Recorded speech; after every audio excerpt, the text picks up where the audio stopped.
Update India TV, हर खबर सच्चाई की।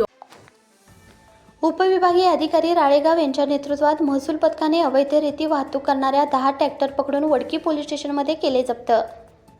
जिल्ह्यातील सर्वात मोठी अवैधरित्या वाहतुकीची कारवाई।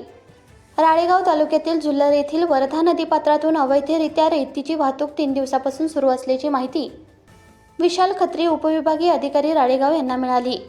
सदर घटनेचे गांभीर्य लक्षात घेऊन उपविभागीय अधिकारी यांनी महसूल पथकाला बोलावून 7 मार्च 2005 रोजी रात्री 1 वाजण्याच्या दरम्यान जुल्लर येथील वर्धा नदीपात्रात अवैधरित्या वाहतूक करीत असताना 10 ट्रॅक्टर मिळाले।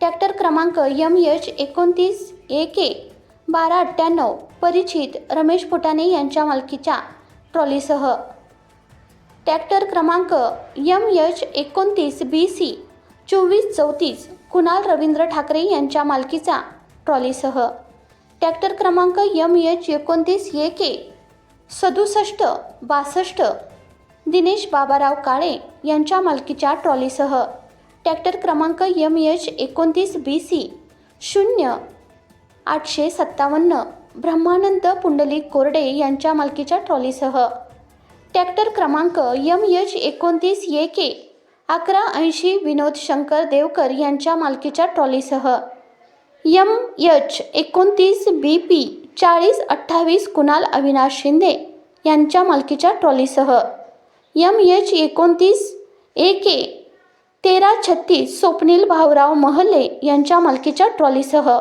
MH32 AM 4628 इम्रखा पठाण यांच्या मालकीच्या ट्रॅक्टरसह, MH29 BP 6120 स्वप्नील प्रभाकर खंडाळकर यांच्या मालकीच्या ट्रॉलीसह, ट्रॅक्टर क्रमांक MH29 BP 6683 हेमंत देवीदास वाभिटकर यांच्या मालकीच्या ट्रॉलीसह वडकी पोलीस स्टेशनमध्ये जप्त करण्यात आले आहे।